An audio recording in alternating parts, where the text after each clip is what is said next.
Hello and welcome to today's Delta Credit Tip. So today we're going to learn all about buying trade lines. Is it legal? Does it help?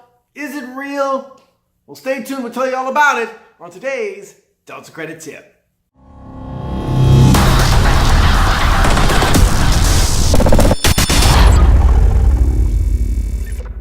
Hello and welcome back to today's Delta Credit Tip.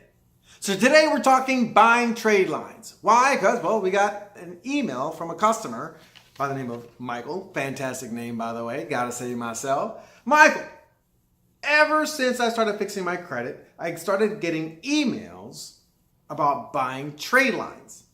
Wasn't quite sure what this is all about. Seemed a bit sketchy to me. What is your take on buying trade lines? Well, here's the thing about buying trade lines. This is a great question, and if you've got questions that you have about your credit repair process, put it in the comments below. This is how we can make more content that's specific for the things that you're looking for.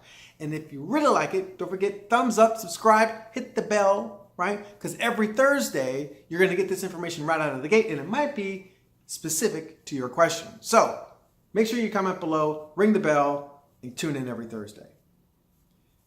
On the issue of trade lines, buying trade lines, is it legal? Yes.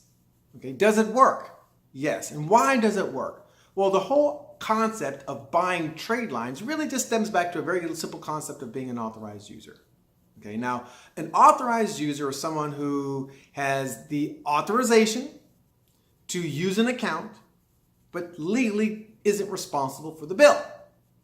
But the reason why it works, even though they're not responsible for the bill, is because of the laws that were passed in the early 70s. Prior to the early 70s, lending wasn't practiced equally among everybody in society, right? Specifically in the early 70s, the primary approach was with women, okay? Before 1970, you really couldn't get a loan if you were a woman unless you had your man next to you, your husband next to you, co-signing. I mean, they would literally ask you, where's your husband? Okay? And these laws were part of the change that needed to take place so that women were treated more equally. But there was more to it than that. It's one thing to be equal, right? Say, okay, from now forward, you're equal. But there's a run rate, right? All the way up in history to that moment, women really weren't allowed to establish credit without their husbands. So now we needed to have the ability to go back and start building some history for women in credit and adding themselves on as authorized users and then forcing the banks to report it if they chose to report it. Right? In other words, if they report for the husband, they got to report for the wife.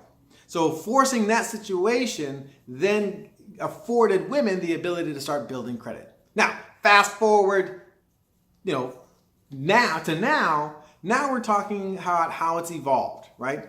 It's not now just about, hey, let me add my spouse or hey, let me add my child onto my credit to help them boost their score. Now you can pay an absolute stranger to do this for you. And yes, it's legal. And yes, it works. Just like adding the spouse to the credit to a credit line or adding your child to a credit line that you're using appropriately will build their score, so will adding yourself to a complete stranger's credit who's been using it well. But here's the issue. What do you hear us say literally in every single video that we make? Well, your credit is not a score. Your credit is a series of behaviors that lead to a score. And this is my big hang up with buying trade lines. If you are paying someone that you absolutely do not know, and you are using their behavior to fix your credit score, you're making yourself more lendable, but you're not fixing your credit. See, it's a lot different than if you're, adding a spouse onto your credit and y'all are working together to fix and build your credit together, or if you're adding your now, say, 18-year-old, right, onto your credit and you're showing them, okay, this is how you use it, this is how it's working on your credit, right? That's still teaching and coaching and working together on the behavior. But if you're paying an absolute stranger that you have no clue who that person is, Joe Schmo from wherever, right? really, you're not focusing on those behaviors and you're digging yourself into a bigger hole. Why? Because you're making yourself available for more credit when you haven't got the skill sets yet in place or the wherewithal or the ability to handle the credit that you got in the first place. Right? It's really putting the carriage in front of the horse. It's the wrong technique. Again, it's focusing on that score. You're fixating on that score and not the behaviors that got you there in the first place. Right? So, yes, it's legal. Yes, it's work. Yes, it works. Do we do it at Delta Credit Restoration? Absolutely not. Right? Nor do we encourage it. So, I hope this information helps. If so, please, again, thumbs up, hit the bell, tune in every Thursday for more information, but most importantly, share it.